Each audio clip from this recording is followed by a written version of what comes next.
Buenas tardes, les damos una cariñosa bienvenida a nuestros amigos y hermanos y gracias por acompañarnos en esta transmisión en donde compartimos la palabra de nuestro Dios. Y antes de comenzar, pues quisiéramos felicitar a los hermanos que hicieron su tarea de escribir a mano la segunda carta de Pablo a Timoteo, y de una vez les dejamos una tarea para esta semana, ¿sí? Y tome nota, por favor, porque vamos a escribir a mano los últimos 3 capítulos del libro de Apocalipsis. Entonces va a escribir a mano esta semana Apocalipsis 20, 21 y 22. Ahora, ¿por qué esta tarea? Porque el próximo domingo, Dios mediante, vamos a terminar esta serie de mensajes titulado Aguardando la Esperanza Bienaventurada, y vamos a culminar con estos 3 últimos capítulos del Apocalipsis. Así es que escríbalos a mano, va a ser sin duda alguna de gran bendición, porque usted tiene que conocer su nuevo hogar celestial, y ahí está descrito cómo va a ser y en dónde pasará usted la eternidad en Cristo. Así es que tenemos una tarea que sin duda alguna va a ser de gran bendición. También les recordamos que ya esta semana retomamos los cursos de discipulado 1, 2 y 3, y van a aparecer en la página de Facebook de la iglesia los cursos, y también para que se pueda dirigir a los hermanos coordinadores de sus comunidades de fe para que ya ustedes se inscriban y puedan tomarlo en su casa. Hay varias opciones y ya ellos le podrán indicar a usted la manera en que puede tomar estos cursos. Busque por favor y abra su Biblia en Apocalipsis, y hoy nos vamos a centrar en este libro y compartiré de manera general porque va a ser un bosquejo solamente, y vamos a tratar de ver los capítulos del 1 al 19 para tener una idea de qué se trata este precioso libro que trae los eventos por venir y también las profecías y muchas promesas de parte de nuestro Dios. En Apocalipsis capítulo 1, y vamos a orar antes de comenzar. Padre, te damos gracias por tu presencia, gracias porque nos has llamado a la salvación, conocer a Jesucristo, tu Hijo, experimentar la presencia y el poder de tu Espíritu Santo, a conocerte y amarte, Padre Santo. Gracias por este privilegio, Señor, que no merecemos, sino solamente por tu gracia. Y te bendecimos por ello, porque en todos estos días, Señor, te has manifestado para con nosotros, eres fiel, todopoderoso. Y, Señor, oramos que nos des un corazón limpio, una mente que te agrade, Señor, y que podamos comprender tu palabra, creerla de corazón y vivirla también de corazón, Señor. Bendícenos y enséñanos, instrúyenos en tus caminos para que, Señor, tu voluntad sea hecha en nuestras vidas. Lo rogamos en el nombre de Jesús, nuestro Señor y Salvador. Amén. Bueno, el título de este mensaje es La Biblia y los eventos que están por venir. La Biblia y los eventos que están por venir. Y cuando vamos al libro de Apocalipsis, pues es un libro riquísimo, tiene 22 capítulos, y tiene lo que va a suceder. Hay situaciones tremendas, ¿verdad? Pero también hay grandes promesas y lo que le espera al pueblo de Dios. Apocalipsis significa descorrer el velo, es decir, Dios nos permite entender. ¿Y qué es lo que entendemos sobre todo en Apocalipsis? Lo que entendemos es que la victoria final es de Jesucristo.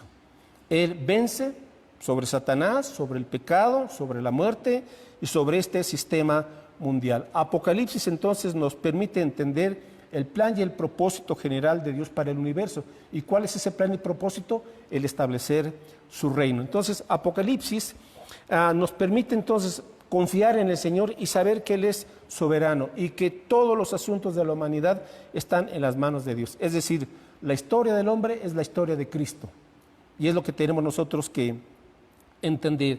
Así es que Apocalipsis, su estudio, nos estimula y nos inspira a servir y a prepararnos a fin de tener vidas limpias y fieles, porque Cristo viene y Él quiere que estemos listos, Él quiere que estemos preparados para cuando regrese.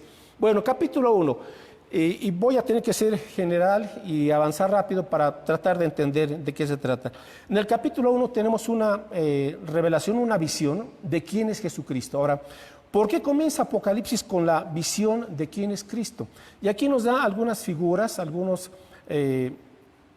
tipos en donde podemos tener una idea de quién es Jesucristo. Hay una visión de Él y le presenta en los versos del 9 al 19 de este capítulo 1. Lo primero que tenemos que entender es que Jesucristo está al tanto de todo y dirigiendo la historia de la humanidad. Apocalipsis 1:7 dice aquí: he aquí que viene, o sea, Cristo viene con las nubes, y todo ojo le verá, y los que le traspasaron, todos los linajes de la tierra harán lamentación por él. Sí, amén. Verso 8: yo soy el alfa y la omega, dice Jesús, principio y fin, dice el Señor, el que es, el que era y el que ha de venir, el Todopoderoso. Bueno, aquí comienza entonces este panorama. Tenemos que entender por qué los acontecimientos que vienen durante la gran tribulación, que son los últimos 7 años de la humanidad, son los acontecimientos más terribles. Pero al final también viene el acontecimiento más esperanzador, que es la venida visible y gloriosa de Cristo Jesús. Y él comienza en Apocalipsis diciéndonos: yo soy el Todopoderoso. ¿Por qué? Porque tenemos que entender que a pesar de lo que vamos a ver, de las cosas que van a suscitarse, Dios sigue siendo todopoderoso. Cristo sigue estando en control de todas las cosas y Él es Dios soberano. Por eso aquí nos dice: Él es el Todopoderoso. Juan capítulo 1. Esa visión de Jesucristo, en esa visión Él se presenta como el soberano, como juez y como quien todo el mundo va a tener que rendirle cuentas. Y también en este capítulo y en este capítulo 1 y en el 2, el Señor envía una serie de cartas, 7 cartas a 7 iglesias. Y estas 7 cartas están dirigidas a diferentes congregaciones en esa época, pero también representan las 7 épocas por las cuales atravesará la Iglesia de Cristo durante estos 2000 años. Entonces, aunque tenía un mensaje inmediato para 7 iglesias en la época de Juan, también tiene un mensaje para las 7 épocas que va a durar la iglesia. Y en el capítulos 2 y 3, están las cartas en donde el Señor Jesucristo da instrucciones a las iglesias. A la mayoría de esas iglesias, el Señor siempre está dando la exhortación de que tenemos que revisar nuestra vida, ver aquello que está mal, arrepentirnos y corregirlo. Y luego Él da unas palabras de ánimo: al que venciere, al que venciere. ¿Qué significa esto? Que Él quiere que cada creyente viva como lo que es, como un vencedor, al que venciere. Es decir, la iglesia y los creyentes estamos en un mundo que está contra los valores de Cristo y por lo tanto está contra la iglesia de Cristo, y el mundo tratará de desviarnos y de hacernos tropezar y de enfriarnos y de apartar nuestra mirada y nuestra fe de Cristo. Quiere derrotarnos. Por eso Cristo siempre nos está animando, impulsando y nos está desafiando. Eres un vencedor, vive como vencedor. Al que venciere, Él dará una respectiva recompensa. Así es que los creyentes tenemos que mantenernos como lo que somos. Porque todo aquel, pregunta Juan, ¿y quién es el que vence al mundo? Todo aquel que cree que Cristo es el Hijo de Dios ha vencido al mundo. Y esta es la victoria que ha vencido al mundo, nuestra fe. Entonces, en los capítulos 2 y 3, el Señor escribe estas 7 cartas a las iglesias, y hasta el capítulo 3 es la última mención que se tiene de la iglesia de Cristo. Vamos al capítulo 4. Y en el capítulo 4, en el verso 1, Apocalipsis 4:1, dice aquí: después de esto miré, dice Juan, miré y he aquí una puerta abierta en el cielo, y la primera voz que oí como de trompeta hablando conmigo dijo: sube acá y yo te mostraré las cosas que sucederán después de estas. Y al instante yo estaba en el Espíritu, y he aquí un trono establecido en el cielo, y en el trono uno sentado. Aquí tenemos un cuadro de lo que va a ser el arrebatamiento de la iglesia, porque esta es la última ocasión en donde se menciona a la iglesia, hasta el capítulo 3. En el capítulo 4 hay una puerta abierta, se escucha una voz como de trompeta diciendo: sube acá. Bueno, cuando Cristo venga y esté en las nubes, Él dirá: sube acá. A cada creyente nos dirá: sube acá. Entonces aquí tenemos un cuadro, una figura del arrebatamiento. Y la iglesia va al cielo, a la presencia de Dios, y ahí se ve el trono del Señor. ¿Qué representa el trono? Su gobierno, su soberanía. Es decir, aunque el mundo va a entrar en un caos peor del que está el día de hoy, Sin embargo, nunca se nos debe olvidar a los creyentes que Dios está al pendiente y al tanto y en el gobierno de todas las cosas. Nada le toma por sorpresa a Dios. Su soberanía es sabia, es justa, es perfecta. Entonces, tenemos el arrebatamiento y hay una visión del cielo, hay una visión de los 24 ancianos que representan a la iglesia adorando a Cristo. Y en el capítulo 5 tenemos aquí esta visión en donde se le entrega a Cristo un libro que representa, podemos decir, como un acta o un título en donde se le reconoce como el dueño de toda la creación. Porque cuando se comienza a abrir se quiere abrir este libro, no hay nadie que sea digno ni justo para abrir ese libro. Y el único digno es el Cordero de Dios. Entonces a Cristo se le da este libro que viene a decir: tú eres el dueño de toda la creación, porque eres digno, porque tú diste tu vida en la cruz del Calvario. Así es que este Cordero es Cristo Jesús, el dueño de todo el universo. Y ya entramos entonces en el capítulo 6. Desde el capítulo 6 hasta el capítulo 19 no se vuelve a mencionar a la iglesia. ¿Por qué? Porque desde el capítulo 6 hasta el capítulo 19 da inicio el último periodo que se conoce como la Gran Tribulación, es decir, 7 años en este mundo. 7 años en donde Dios tendrá que enviar juicios sobre este planeta porque la gente ama más su pecado y rechaza a Cristo. Los creyentes ya habremos sido arrebatados y entonces ¿quiénes se quedarán? Todos aquellos que rechazaron el Evangelio. Y ellos van a tener que enfrentar estos juicios que son tremendos. Durante estos capítulos del 6 al 19 hay 3 periodos durante estos 7 años. Bueno, se divide la tribulación en 2 etapas, 3 años y medio cada una. Pero hay una serie de 3 juicios. A la primera serie se le llaman los juicios de los sellos, 7 sellos. Cuando terminan, vienen otra serie de juicios que son las 7 trompetas. Y finalmente otra serie de juicios que son las 7 copas, que son los juicios más terribles que enfrentará la humanidad. Entonces podemos dividir los 7 años en 3 juicios que se irán dando a cabo. Así es que en el capítulo 6, en el verso número 1, dice aquí: vi cuando el Cordero, o sea Cristo, abrió uno de los sellos y oí a uno de los 4 seres vivientes decir como con voz de trueno: ven y mira. Y miré, y aquí un caballo blanco, y el que lo montaba tenía un arco, y le fue dada una corona, y salió venciendo y para vencer. Cuando abrió el segundo sello, oí al segundo ser viviente que decía: ven y mira. Y salió otro caballo bermejo, y al que lo montaba le fue dado el poder de quitar de la tierra la paz y que se matasen unos a otros, y se le dio una gran espada. Cuando abrió el tercer sello, oí al tercer ser viviente que decía: ven y mira.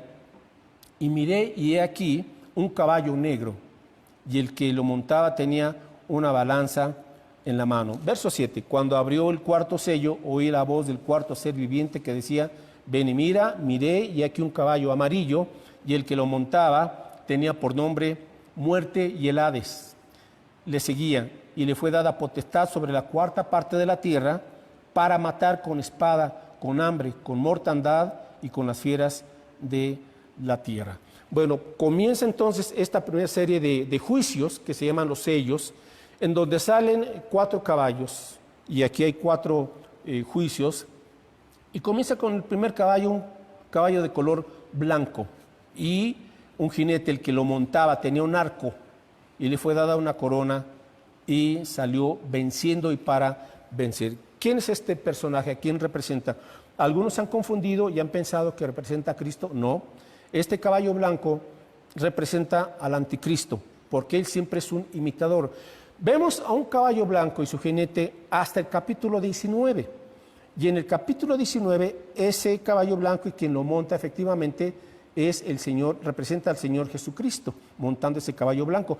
Pero aquí representa a la bestia o al anticristo, que cuando comienzan esos 7 años de tribulación, él viene como una persona que va a traer paz, pero va a ser una falsa paz y una falsa seguridad. Es decir, Él comienza trayendo o confirmando ese pacto de paz de 7 años entre árabes y judíos, de tal manera que Él se va a ir ganando a la gente y al mundo poco a poco con su sagacidad, con su astucia, pensando que Él viene en son de paz, promoviendo la paz y la seguridad. Y según lo describe la Biblia, el anticristo o la bestia es una persona muy sagaz, muy inteligente, un gran orador, pero a fin de cuentas Él es contra Cristo y Él viene en lugar de Cristo, pero su propósito es engañar y desviar a la humanidad de la verdadera fe en el Mesías, en Jesucristo. Dice que salió venciendo y para vencer, es decir, poco a poco, paulatinamente, durante los primeros 3 años y medio de la tribulación, Él va a mostrar una careta, una faceta de ser una persona digna, un gran líder, de ser seguido, de ser creído. Así es que Él va a comenzar poco a poco venciendo y para vencer, es decir, va a ir conquistando en la esfera material, económica y obviamente en la esfera política, porque eso es lo que Él considera. Así es que a continuación vemos los otros caballos, ¿verdad? Y los menciona aquí como el caballo que sigue representa la guerra de color rojo. Es decir, durante un tiempo habrá paz, seguridad, pero después de ese tiempo comienzan las guerras, los rumores de guerras. Y luego de la guerra, otro caballo que representa la hambruna. Habrá un hambre mundial. Obviamente que cuando hay guerras, pues hay quiebra económica y se pierden los cultivos y muchos otros factores. Entonces habrá un hambre en todo el planeta. A continuación se menciona la muerte. 1/4 parte de los pobladores del mundo morirá, según el versículo 7 y el versículo 8. Muerte, habrá pestes también. Y obviamente, cuando esté sucediendo todo esto, nos dice en el versículo 9, que se abrió el 5.º sello. Vi bajo el altar, está hablando del cielo, vi bajo el altar las almas de los que habían sido muertos por causa de la palabra de Dios y por el testimonio que tenían. Y clamaban a gran voz diciendo: ¿hasta cuándo, Señor, santo y verdadero, nos juzgas y vengas nuestra sangre en los que moran en la tierra? Y se les dieron vestiduras blancas y se les dijo que descansasen todavía un poco de tiempo hasta que se completara el número de sus consiervos y sus hermanos, que también habían de ser muertos como ellos. Bueno, ¿qué significa esto? Que durante la tribulación solamente quedará la gente que no conocía a Cristo. Pero al iniciar esta serie de juicios, mucha gente se dará cuenta de que la iglesia desapareció y muchos de ellos sabían del Evangelio, habían escuchado la palabra de Dios. Habrá parientes y familiares que se van a quedar. Quizás su esposo se fue con el Señor, o su esposa, o algunos de sus hijos, o sus hijos, y un ser querido de la familia se quedó porque fue incrédulo, porque no quiso conocer el Evangelio. Y entonces, cuando se percate que su familia, sus seres queridos desaparecieron, varios de ellos quizás van a venir al Evangelio y se van a arrepentir y entonces van a creer en Cristo. Otras personas van a creer el Evangelio porque Dios va a levantar a 144,000 judíos. Al inicio de la tribulación habrá una conversión de esta cantidad de judíos, y en el capítulo 7 de Apocalipsis, capítulo 7, tenemos aquí que se menciona en el versículo 3, diciendo: no hagáis daño a la tierra, ni al mar, ni a los árboles, hasta que hayamos sellado en sus frentes a los siervos de nuestro Dios. ¿Quiénes son esos siervos si ya no está la iglesia? Bueno, esos siervos, dice en el versículo 4, ¿quiénes son? Yo oí el número de los sellados, 144,000 sellados de todas las tribus de los hijos de Israel. Verso 5, de la tribu de Judá, 12,000 sellados, de la tribu de Rubén, 12,000 sellados, de la tribu de Gad, 12,000 sellados, y así continúa hasta formar 144,000. Es decir, durante los primeros 3 años y medio de la tribulación, Dios hará que se conviertan al Mesías a judíos. Esos judíos que hoy están tan duros de corazón para con Cristo, que lo han rechazado, que no han creído en Él, durante esta etapa Dios levantará y convertirá a estos 144,000 judíos. Y esos 144,000 judíos son los que van a ir a predicar el Evangelio, comenzando en Israel y luego por todo el mundo. Por eso alguien se pregunta entonces, ¿quiénes se van a convertir o quiénes les van a predicar? Ellos, los 144,000 judíos, porque ya la iglesia no está para predicar, la iglesia está en el cielo y durante esos 7 años la iglesia está en la presencia del Señor en el tribunal de Cristo para recibir las recompensas de acuerdo a nuestra fidelidad y a nuestro servicio aquí en la tierra. No será un juicio para condenación, gracias a Dios que no, porque Cristo llevó nuestra condenación en la cruz del Calvario, pero sí será un juicio para recompensas. Así es que esas recompensas van a ser de acuerdo a cómo vivimos aquí nuestra vida cristiana, si fuimos fieles y si servimos al Señor. No habrá castigos, no habrá condenación, solamente habrá recompensas, pero hoy es el momento para que usted y yo realmente seamos fieles al Señor y entender que un día también estaremos en su tribunal para recibir las recompensas que Él, en su justo juicio, nos dé a cada uno de los que nos convertimos a Cristo.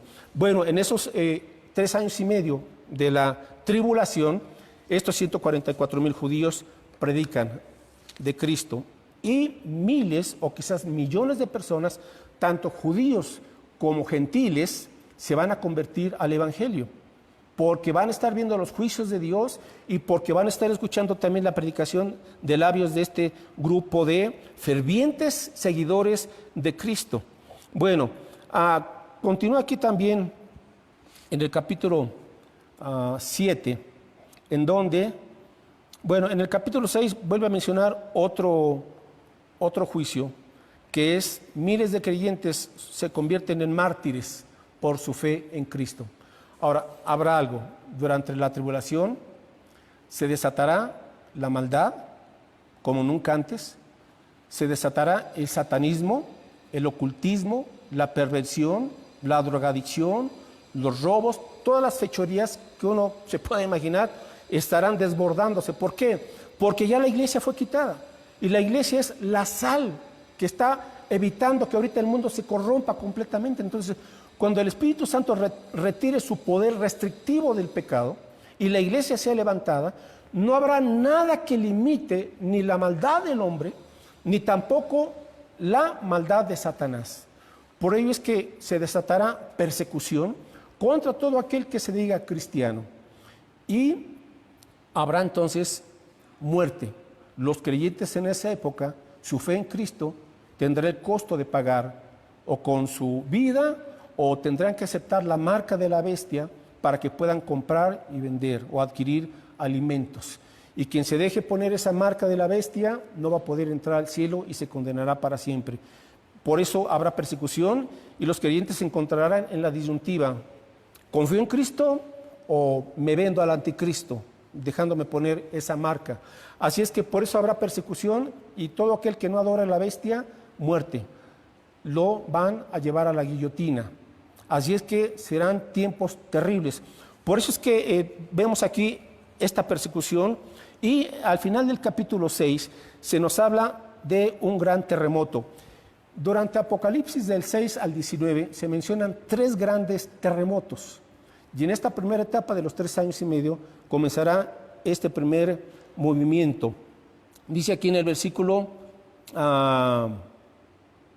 14, Apocalipsis 6:14, y el cielo se desvaneció como un pergamino que se enrolla, y todo monte y toda isla se removió de su lugar, y los reyes de la tierra y los grandes, los ricos, los capitanes, los poderosos y todo siervo y todo libre se escondieron en las cuevas y entre las peñas de los montes, y decían a los montes y a las peñas: caed sobre nosotros y escondednos del rostro de aquel que está sentado sobre el trono y de la ira del Cordero, porque el gran día de su ira ha llegado, y ¿quién podrá sostenerse en pie? Es decir, la gente, al percatarse de lo que comienza a suceder en el mundo, se va a dar cuenta que todo esto proviene del justo juicio y de la justa ira de Dios. Se esconderán en los montes, otros se esconderán en sus búnkers, los millonarios, pero nada de eso los podrá proteger, porque ¿quién podrá, dice aquí, sostenerse en pie ante la ira del Cordero?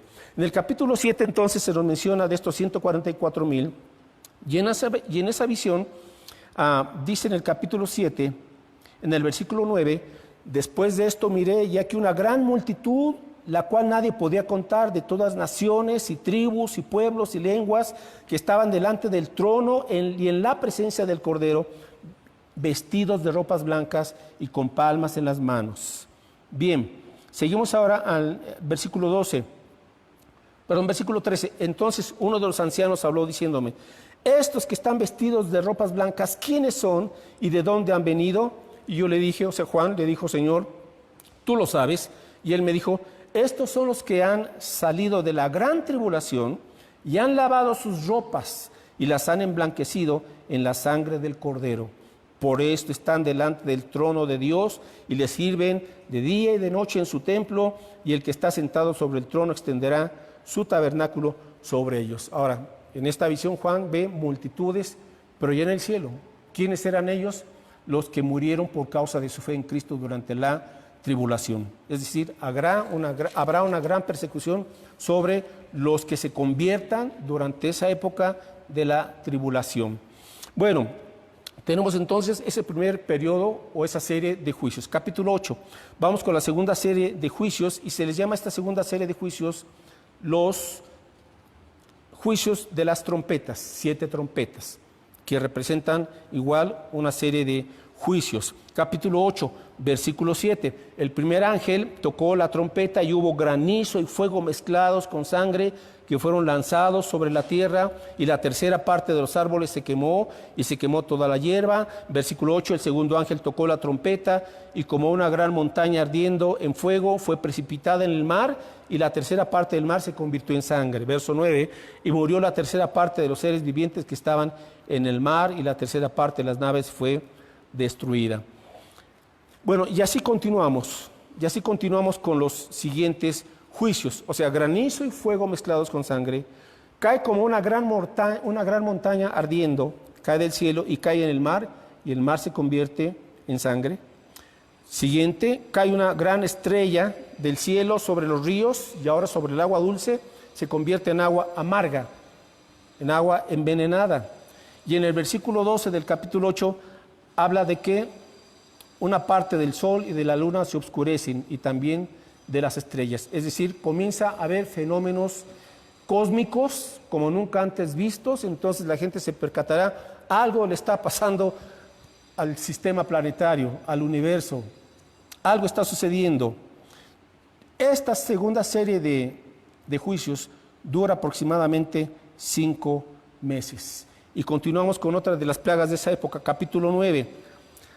Sale del pozo del abismo, versículo 2, Apocalipsis 9:2, y abrió el pozo del abismo y subió humo del pozo como humo de gran horno, y se oscureció el sol y el aire por el humo del pozo, y del humo salieron langostas sobre la tierra, y se les dio poder como tienen poder los escorpiones de la tierra.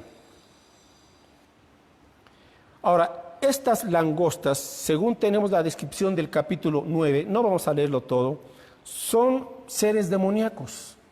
Es decir, en el interior de la tierra hay seres demoníacos que están esperando salir cuando un ángel del Señor abra ese pozo del abismo, y van a salir para que durante 5 meses estén torturando a todos aquellos que se han dejado poner la marca de la bestia. Demonios, sí, no serán solamente langostas como una plaga, como las que hoy se están viendo en África y se están viendo en otros países aún de Europa, no.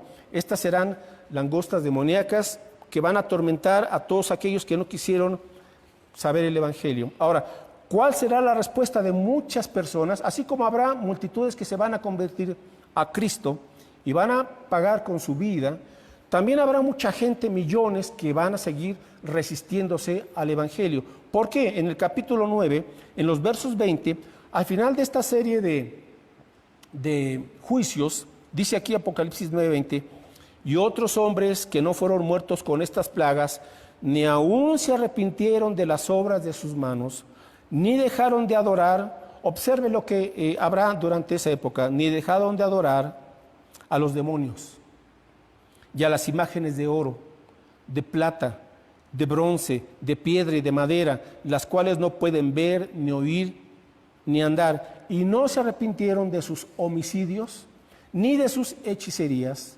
ni de su fornicación, ni de sus hurtos. Observe lo que se incrementará durante la etapa de la tribulación: la adoración a los demonios. Hoy se tiene, por ejemplo, la adoración a la Santa Muerte. Y en muchos lugares del mundo se están haciendo cada vez más abiertos estos lugares de adoración a Satanás. Habrá un incremento de homicidios si hoy las autoridades no se dan abasto, bueno, ni para contar cuántos muertos van cada día. Imagínese usted cómo se multiplicarán los homicidios. ¿Por qué? Porque habrá un desbordamiento de maldad sobre las personas. No se van a arrepentir de sus hechicerías. La gente, al ver todos los daños, van a buscar refugiarse en la brujería, en los horóscopos, en supersticiones, en movimientos como la nueva era o como la cienciología, etcétera, muchas cosas, porque tratarán de hallar una respuesta. Otros más seguirán en su fornicación, en adulterio, en la pornografía, todo eso. Y finalmente, los robos. Todo esto seguirá incrementándose durante esa época. Y dice la Biblia, y no se arrepintieron, no se arrepintieron. Usted tiene la posibilidad hoy de arrepentirse antes de que tenga que atravesar todo esto. Quizás usted diga, no, eso, no creo en eso. Bueno, pues lo crea o no lo crea, está en la Biblia y Dios lo va a cumplir. El hecho de que usted lo niegue, el hecho de que usted trate de refutar todo esto, no lo va a desaparecer con esto. Esta es una realidad que está por venir. Lo que está haciendo Dios en su misericordia es advertirle y llamarle a usted para que venga a Cristo, se arrepiente de sus pecados. Y aún déjeme decirle algo, durante la tribulación, ¿aún sigue vigente la misericordia de Dios? Sí, porque a través de sus juicios Dios les está diciendo, arrepiéntanse, no quiero que nadie se pierda. Pero muchos de ellos seguirán en su necedad, en su obstinación y seguirán amando más su pecado y su maldad que la luz del Señor. Tenemos un paréntesis en el capítulo 10, antes de continuar, ¿verdad? Y en ese capítulo 10 nos encontramos aquí con que el Señor le dice a Juan, Juan, tienes que seguir y predicar el Evangelio. Juan capítulo 10, verso 10. Entonces tomé el librito de la mano del ángel y lo comí, y ese librito era dulce en mi boca como la miel, pero cuando la hube comido, amargó mi vientre. Y él me dijo, es necesario que profetices otra vez sobre muchos pueblos, naciones, lenguas y reyes. Así es la Biblia, es dulce, pero también a veces es amarga. ¿Por qué? ¿Por qué es dulce? Porque tenemos la misericordia, la gracia, el perdón de Dios en Cristo Jesús. Es dulce porque tenemos sus promesas que se cumplen. Pero también la Biblia, la palabra se torna amarga. ¿Por qué? Porque nos confronta con nuestro pecado, porque nos confronta con nuestra verdad, con nuestra realidad, y no nos gusta porque la verdad es amarga. Pero a fin de cuentas la verdad es lo único que nos puede hacer libre.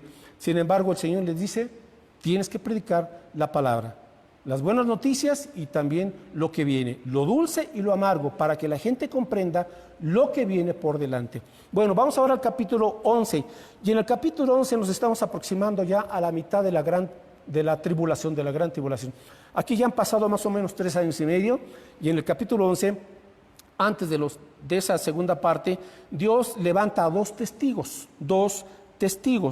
Capítulo 11, versículo 3, dice aquí, y daré a mis 2 testigos que profeticen por 1260 días vestidos de cilicio. O sea, 3 años y medio, estos 2 testigos van a predicar la palabra. Verso 4, Apocalipsis 11:4. Estos testigos son los 2 olivos y los 2 candeleros que están de pie delante de Dios en la tierra. Si alguno quiere dañarlos, sale fuego de la boca de ellos y devora a sus enemigos. Y si alguno quiere hacerles daño, debe morir él de la misma manera. Estos tienen poder para cerrar el cielo a fin de que no llueva en los días de su profecía, y tienen poder sobre las aguas para convertirlas en sangre y para herir la tierra con toda plaga cuantas veces quieran. Bueno, durante 3 años y medio hay 2 testigos. ¿Quiénes son estos 2 testigos? No dice su nombre en la Biblia. Son 2 judíos, ¿sí? Ahora, hay eruditos que creen que estos 2 testigos son Elías y Moisés, porque hacen milagros similares a los que realizaron tanto Moisés como Elías. Entonces, es muy probable que estos 2 testigos que van a profetizar la palabra de Dios durante 3 años y medio sean Moisés y Elías. Ahora, tienen un gran poder, Dios les da esa facultad, porque tienen ellos que predicar en primer lugar a Israel y advertirles contra el engaño del anticristo. Sin embargo, Dios permite que la bestia los venza y les dé muerte. Eso lo permite Dios. Mueren, dice el versículo 7 y 8, Cuando hayan acabado su testimonio, la bestia que sube del abismo hará guerra contra ellos y los vencerá y los matará. Y sus cadáveres estarán en la plaza de la grande ciudad, o sea, en Israel, que en sentido espiritual se llama Sodoma y Gomorra, donde también nuestro Señor fue crucificado. Y los de los pueblos, tribus, lenguas y naciones verán sus cadáveres por 3 días y medio y no permitirán que sean sepultados. ¿Se da cuenta cómo todo el mundo se percata de la muerte de ellos? ¿Cómo es posible que durante 3 días y medio todo el mundo se dé cuenta de los 2 cuerpos de los testigos que murieron? Por los medios de comunicación actual. ¿Se da cuenta usted cómo todo esto se está cumpliendo? Entonces, hoy la gente puede ver un acontecimiento aquí en México y verlo al instante en China o en África. La tecnología ya está. Entonces, ¿cómo se va cumpliendo todo lo que la palabra de Dios nos dice? Sin embargo, nos dice que después de 3 días y medio, verso 11, después de 3 días y medio entró en ellos el espíritu de vida enviado por Dios y se levantaron sobre sus pies y cayó gran temor sobre los que los vieron. Y oyeron una gran voz que les decía, subid acá, y subieron al cielo en una nube y sus enemigos los vieron. Concluye con ese juicio. En aquella hora hubo un gran terremoto, vamos con el segundo terremoto, y la 10ª parte de la ciudad se derrumbó por el terremoto, murieron en número de 7,000 hombres y los demás se aterrorizaron y dieron gloria a Dios en el cielo. El segundo ay pasó y aquí el tercer ay viene pronto. Vamos al capítulo 12. En el capítulo 12 ya nos encontramos en la mitad de la gran tribulación. Ya pasaron 3 años y medio y ahora dan inicio los segundos 3 años y medio peores de la humanidad. Y en este capítulo se menciona aquí una imagen, hay una imagen, ¿verdad? Verso 1, dice que apareció en el cielo una gran señal, una mujer vestida del sol con la luna debajo de sus pies y sobre su cabeza una corona de 12 estrellas. Y estando encinta, clamaba con dolores de parto en la angustia del alumbramiento. Bueno, ¿quién es esta figura? Algunos han pensado y han interpretado de manera incorrecta y han dicho que es la Virgen de Guadalupe. No, no es la Virgen, es Israel. Cuando se habla de Israel en el Antiguo Testamento se menciona a ella como la Virgen. Y esta figura, desde los capítulo 12, de los versos del 1 hasta el 7, es una figura que se ve en Génesis, cuando José tuvo una visión, y es la misma visión. ¿Qué simboliza entonces esta mujer? A Israel, que está a punto de dar a luz. ¿A quién? A Jesucristo. Es perseguida. Entonces, durante la mitad de la gran tribulación, se levanta ahora sí la bestia y se quita la máscara. Y ya no es ese hombre de paz y de seguridad, etcétera, etcétera, sino que ahora se muestra y entra al templo judío. Durante los primeros 3 años y medio de la tribulación se habrá construido el templo judío. Ellos van a estar ofreciendo sus sacrificios, como en el Antiguo Testamento, estarán adorando a Jehová. Y entonces entra este falso Mesías, que fue el que hizo el pacto, el que confirmó el pacto de paz entre árabes e israelíes, y él entra al templo y él se declara Dios. Eso es lo que se llama la abominación desoladora. Es decir, él hace que se quiten los sacrificios y él dice, yo soy Dios, adórenme a mí. Esa es la gran abominación desoladora. Cuando él diga eso, entonces iniciará una terrible y una peor persecución sobre Israel. Y entonces se desata esa persecución a muerte. Y nos dice aquí que en el versículo 6, que la mujer, o sea, Israel, huyó al desierto donde tiene lugar preparado por Dios para que allí la sustenten por 1260 días. Después hubo una gran batalla en el cielo, Miguel y sus ángeles luchaban contra el dragón y sus ángeles, pero no prevalecieron ni se halló lugar para ellos en el cielo. Y fue lanzado fuera el gran dragón, la serpiente antigua que se llama el diablo y Satanás, el cual engaña al mundo entero. Y fue arrojado a la tierra y sus ángeles fueron arrojados. Bueno, nos dice aquí entonces que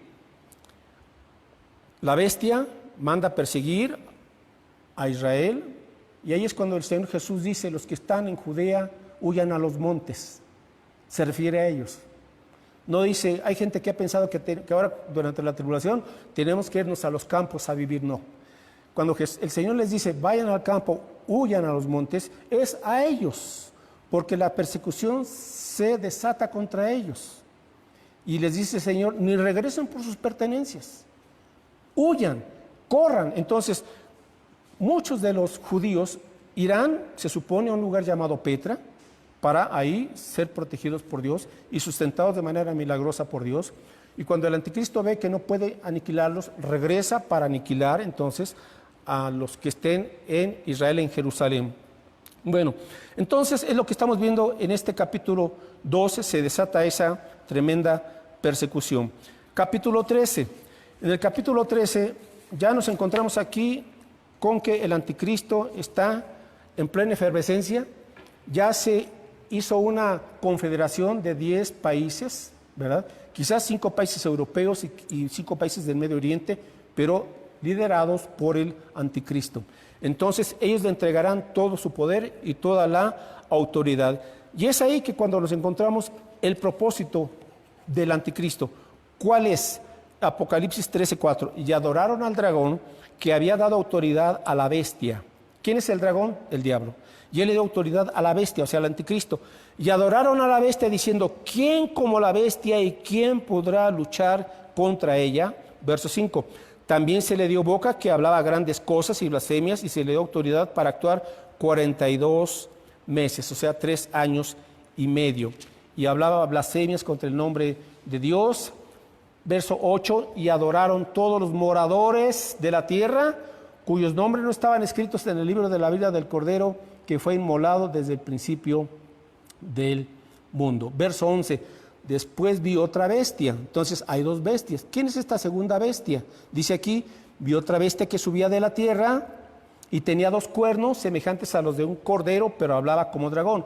¿Quién es? Es el falso profeta, que representa la religión. Es decir, el anticristo buscará controlar la economía y la política mundial, mientras que el falso profeta buscará controlar la religión y hará una religión mundial que se llama el ecumenismo. Todas las religiones cabrán en esa única gran religión. Ahora, ¿por qué? Porque tanto a la bestia, el anticristo, como a la segunda bestia, ellos van a hacer grandes señales. Verso 13, Apocalipsis 13:13.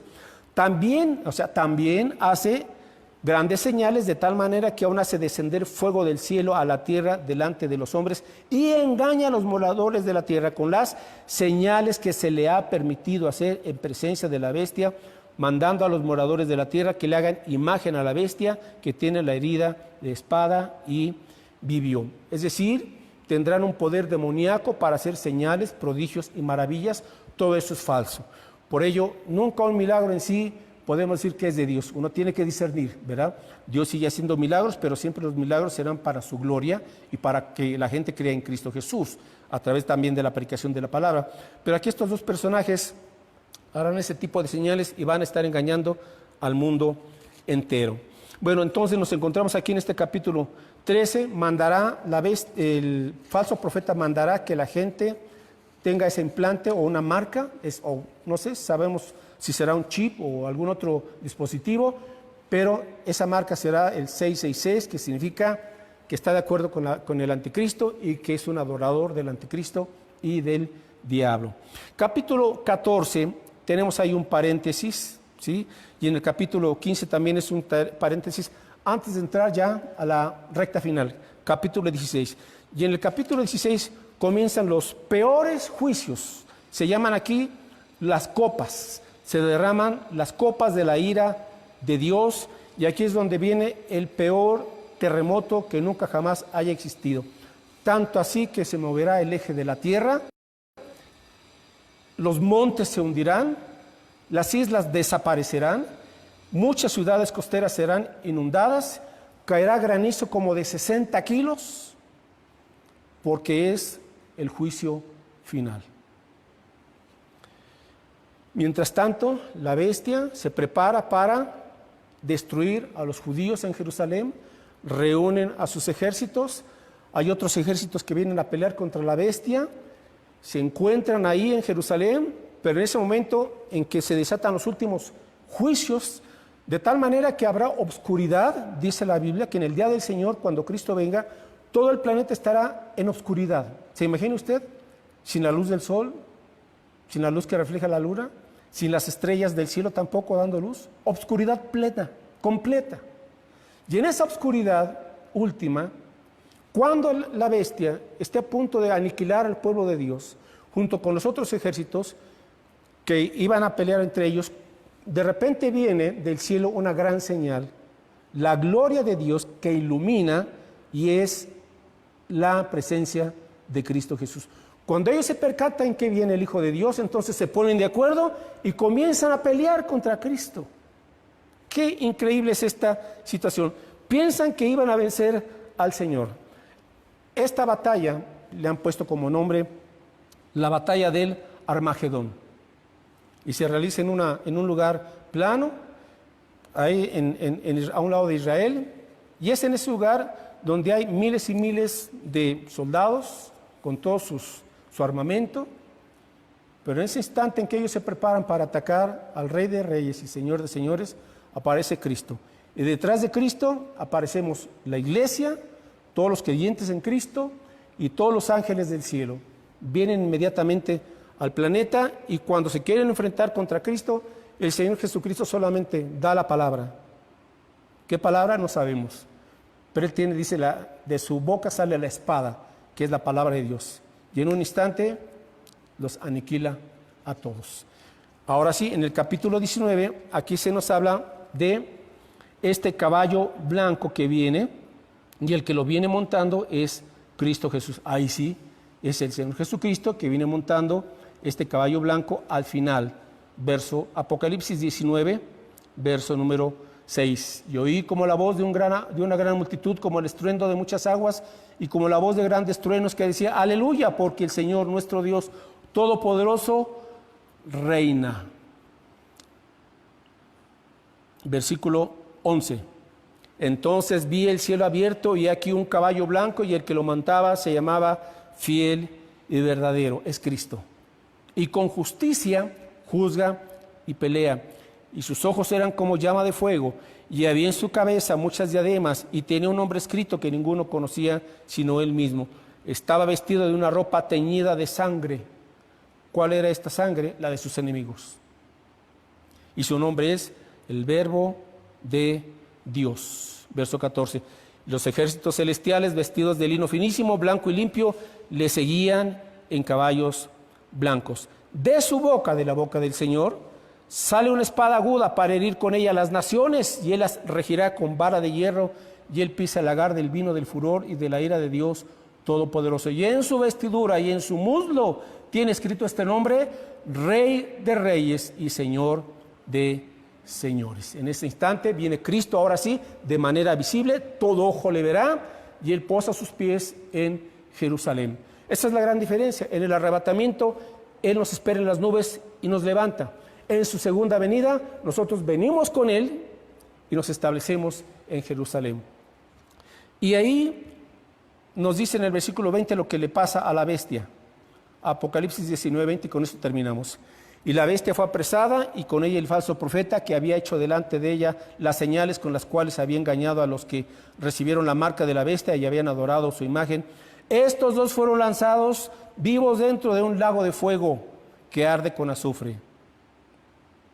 Y los demás fueron muertos con la espada que salía de la boca del que montaba el caballo, y todas las aves se saciaron de las carnes de ellos. Vaya, cuando Cristo venga, todo esto será un caos. Todo este planeta estará, discúlpenme la expresión, patas arriba. Así encuentra Cristo el mundo cuando Él regrese. Ahora, ¿qué sucederá después de ello? Después de que Él ponga sus pies sobre Jerusalén. Bueno, esto lo vamos a ver Dios mediante la próxima semana, ya para concluir esta serie de mensajes, y vamos a ver el capítulo 20, 21, 22. Por lo pronto escríbalo, y el Señor nos dio por adelantado el final, para que tengamos confianza y para que entendamos que Él vence, que Él es soberano y que Él es todopoderoso. Oramos. Padre, gracias te damos por tu palabra. Señor, vienen ciertamente acontecimientos terribles sobre este planeta, sobre los moradores, de todos aquellos que no han querido, Señor, creer en ti, que prefieren su egoísmo, prefieren su maldad, prefieren la indiferencia y vivir, Señor, sin ti. Pero tú nos estás advirtiendo con tiempo que hoy, Señor, es la oportunidad para venir ante ti, arrepentirnos, entregar nuestras vidas a Cristo y ser fieles seguidores, Señor.